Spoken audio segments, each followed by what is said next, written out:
All right, so today we're going to do a deep dive on a thinker who really kind of turned upside down the way a lot of people think about philosophy in the 20th century, and that's Donald Davidson. We're going to be using the Stanford Encyclopedia of Philosophy entry as our guide. So Davidson's work, it's a little bit challenging, but I think you're really going to get a lot out of it. Absolutely. He really offers, I think, a perspective on some of the biggest questions in philosophy that you just don't find anywhere else. So who was Donald Davidson? Well, let's start with just a little biographical sketch.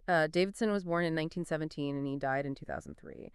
And his journey is fascinating because he started with a real deep interest in literature and classics, but later he transitioned to a more analytical approach to philosophy under the influence of his teacher, W.V.O. Quine. So it sounds like he's got this very diverse background. Did his early interests kind of influence his later work at all? Absolutely. It's not that he completely abandoned his love for literature. In fact, I think quite the opposite. He actually kind of merged those ways of thinking into his philosophical work. So he saw these connections between the creativity, the human element of literature, and the rigor of analytical philosophy. So instead of being these two separate fields, he kind of found this way to bridge them together.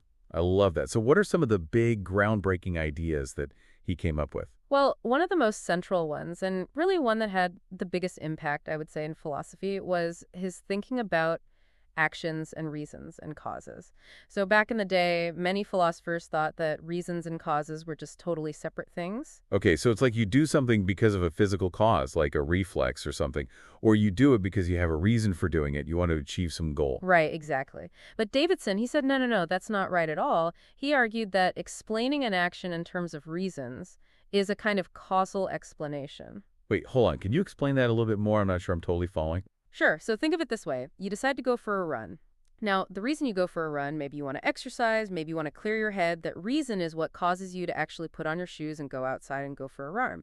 Your reasons aren't just floating around in your mind. They're actually directly connected to your actions. Ah, so it's not an either or. It's our reasons for doing things are actually a type of cause? Precisely. So he's arguing that our mental states, like our beliefs and desires, they are connected to the physical world, and they actually have real-world effects. Okay, so that's a pretty big departure from the way that people traditionally viewed the mind and body. It is, and it actually leads into another one of Davidson's really big ideas, which is something that he called the anomalism of the mental. Okay, that sounds a little scary. What does that mean? It's not as intimidating as it sounds, I promise. So Davidson has three main principles here. First of all, he says that mental events, things like our thoughts and feelings, they definitely interact with physical events. Right, I mean, if I'm feeling sad, I might physically cry or something like that. Exactly, they're connected. Now, the second principle is that cause and effect relationships, they rely on strict laws, like the laws of physics. So we can explain events by showing how they fit into these laws. Okay, I'm with you so far, but where does the anomalism part come in? Well, that's the third principle.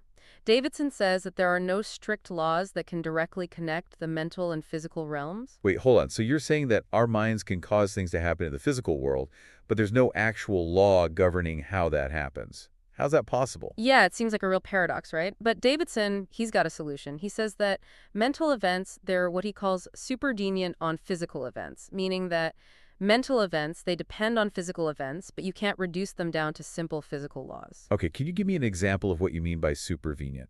Sure, so imagine listening to a piece of music, a really complex piece of music. Now, the experience that you have listening to that music, the emotions that it evokes, the memories that it brings up, that's a mental event, right? But that mental event, it depends on a physical event, which is the sound waves vibrating in the air, hitting your eardrums. But you can't fully explain the experience of music just by talking about sound waves. So you're saying that the mental experience, it relies on the physical event, but it's also something more than just that. Exactly. There's this added layer of complexity, of meaning. And Davidson suggests that mental events are tied to physical ones, but not in a way that we can neatly capture with scientific laws. So this is a really nuanced view of the mind-body relationship. It is. And I'm assuming that this idea of supervenience kind of plays a role in his other ideas as well. Absolutely. It's really a foundation for his later work on meaning and how we understand each other, but that's a discussion for another time. All right, so it sounds like we're just getting started. We'll be back soon to explore how Davidson's ideas about the mind lead to a truly revolutionary approach to language and meaning. So last time we were really wrestling with Davidson's idea of the anomalism of the mental, this idea that mental events, they're connected to physical events, but they can't be reduced to those simple physical laws. Right, and this actually lays the groundwork for how Davidson approaches this really, really tough problem of meaning. How is it that we make sense of words in communication? Yeah, because on the surface, it seems like it's pretty straightforward. Yeah, it does, but Davidson wants to go deeper than our everyday understanding, Imagine, like, trying to talk to someone who speaks a totally different language, like a language you've never even encountered before. You don't have any dictionaries, no translators. How do you even begin to understand what they're saying? Yeah, that sounds pretty impossible. Where do you even start? This is where Davidson's approach gets really, really interesting. So instead of getting bogged down in trying to define meaning directly, he shifts the focus to the concept of truth. He asks, under what conditions would a speaker hold this sentence to be true? So instead of asking, what does this word mean? We're asking, when would a speaker say, yep, that's a true statement? Okay, I think I'm starting to follow you a little bit, but how do we actually figure out what those conditions are? Well, this is where another philosopher's work comes into play, and that's Alfred Tarski. He developed a theory of truth that is very influential for Davidson. Okay, so now we're adding another layer to this puzzle. Yeah, in a way we are, but Tarski's theory gives us this framework for understanding how we can define truth in a language.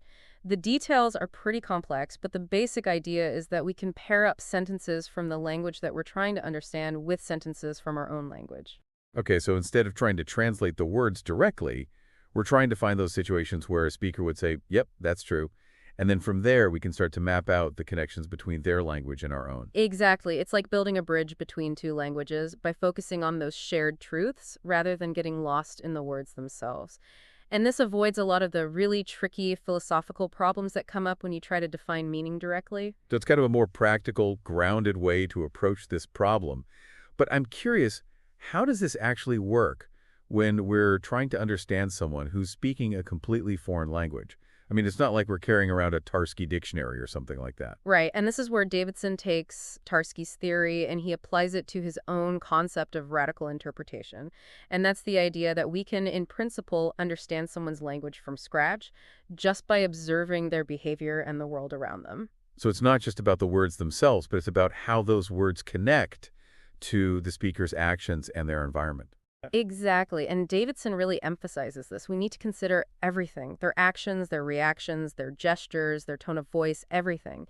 It's like being a detective. You're piecing together clues to figure out what's going on in their mind. What are they trying to communicate? So this goes back to his ideas about actions, reasons, and causes. It's about trying to understand the whole person, not just their words. Absolutely, you got it. And this is where the principle of charity comes in, and that's a really key part of Davidson's approach to radical interpretation. Okay, another principle. What does charity have to do with understanding a foreign language? Well, it's not about being polite or anything like that. It's more about assuming that the person we're trying to understand is basically rational. We assume that their beliefs are largely true, that they're not just speaking nonsense. So we're giving them the benefit of the doubt, assuming that they're trying to make sense, that their words have some connection to reality. Exactly. And this isn't just being nice. It's actually a necessary assumption if we're going to understand them at all. If we assume that they're totally irrational, there's no way to make sense of what they're saying or doing. So can you give me an example of how this works in practice? Sure. Imagine you're observing a speaker of this new language. You're watching their behavior. You're trying to figure out, what are the patterns here? And then they point to a furry creature hopping by and they say, Gavagai. Gavagai. Okay, what do we do? We apply the principle of charity. We assume that they're trying to communicate something meaningful. And we see a rabbit, so we might guess that Gavagai means rabbit. So we're combining our knowledge of the world with the speaker's behavior to make a guess about what they mean. Right now, we could be wrong. Maybe Gavagai means, look, a furry thing, or I'm hungry, or who knows. But the point is, we got to start somewhere, and the principle of charity gives us a starting point. So it's kind of like this guiding principle that helps us narrow down the possibilities and make reasonable interpretations. That's a great way to put it. Now, you might be thinking, this sounds incredibly complex. Do we really do all of this radical interpretation every time we talk to someone? Yeah, it sounds like a lot of mental gymnastics just to have a conversation. Well, of course, we don't go through all these steps consciously every time we talk to someone. But Davidson's point is that these principles, they're operating in the background. They're underlying our ability to communicate and understand each other. So it's like the underlying operating system of our language abilities. Yeah, I like that analogy. And what's even more fascinating is that Davidson doesn't just limit this to understanding other people. He thinks it plays a crucial role in understanding ourselves as well. Wait, how does understanding someone else's language help us understand ourselves? Well, think about it. When we're trying to interpret what someone else is saying, we're constantly comparing their beliefs to our own beliefs. We're trying to see, where do we agree, where do we disagree, and why? So you're saying that in trying to understand someone else, we actually learn more about ourselves in the process. Exactly. It's like holding up a mirror to our own minds. By engaging in this process of interpretation, we become wide aware of our own beliefs, our own values, our own way of seeing the world. So understanding others and understanding ourselves, they're deeply interconnected. Exactly. And Davidson's philosophy, it just emphasizes these connections over and over again. Connections between our minds and the world, connections between ourselves and others.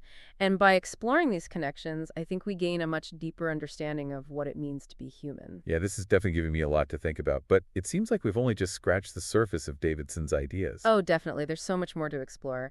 In our next segment, we're going to delve into Davidson's concept of triangulation, which really brings together a lot of these ideas in a really thought-provoking way. All right, get ready. We're going to unravel this concept of triangulation and see what insights it offers into knowledge, meaning, and the mind.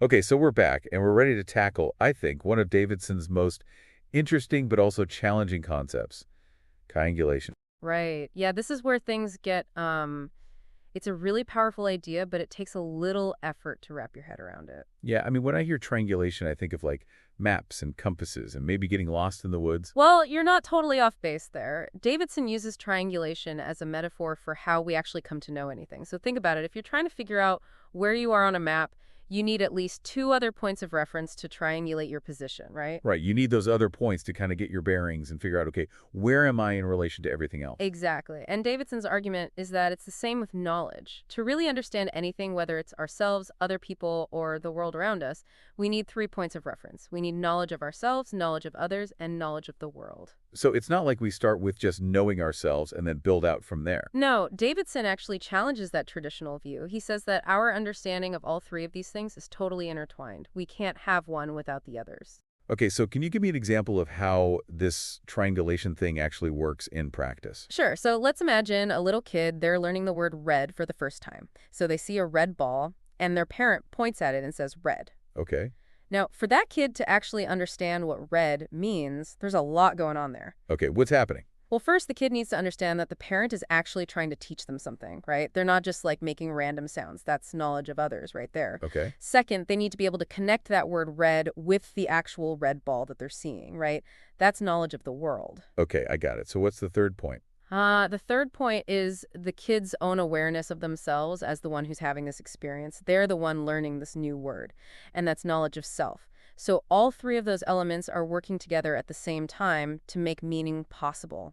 It's amazing. Something as simple as learning a word like red involves this whole intricate relationship between you know yourself, other people, and the world around you. Absolutely. And this concept of triangulation, it has some really big implications for how we think about knowledge and truth in general. Like what? Well, for one thing, it challenges this idea that our thoughts are somehow private, like locked away in our heads, separate from the world. Davidson suggests that our minds are actually connected to the world and to other minds in a really fundamental way. So we're not just these isolated brains floating around. Right. Davidson's view really undermines a lot of those classic philosophical pictures of the mind as this solitary, self-contained thing. We can't really have knowledge or understanding without those connections.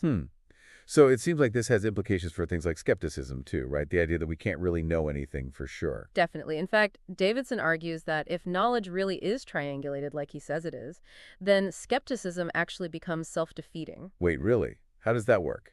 Well, if you're a skeptic, you're saying, I don't really know anything for sure. But to even make that claim, you have to rely on some knowledge, right? You have to have knowledge of yourself as a skeptic. You have to have knowledge of other skeptical philosophers. You have to know what the arguments for skepticism are. It's a kind of contradiction. So skepticism kind of undermines itself because it relies on the very thing that it's saying we can't have. Exactly. And it also raises problems for relativism, too. This idea that truth is relative to each individual or to each culture.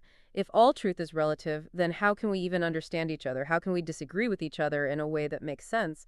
Triangulation shows us that communication and understanding really depend on some shared world, some shared set of assumptions about what's rational or what's not.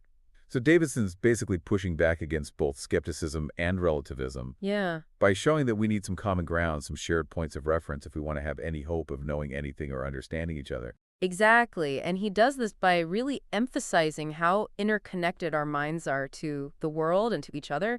It's a really powerful, groundbreaking way of looking at knowledge and meaning and what it means to be human. Well, this has been an incredible deep dive. Davidson, he's not an easy thinker, that's for sure, but his ideas are so rich and rewarding. Totally agree. And if anyone out there is interested in learning more, I highly recommend checking out that Stanford Encyclopedia of Philosophy entry on Davidson. Yeah, there's a whole world of ideas there, just waiting to be explored. Absolutely. And who knows, maybe in the process of understanding Davidson, we might even learn a little bit more about ourselves along the way, too. That's the best part. Well, that about wraps up our deep dive into the world of Donald Davidson. Until next time, keep those minds curious and keep those conversations flowing.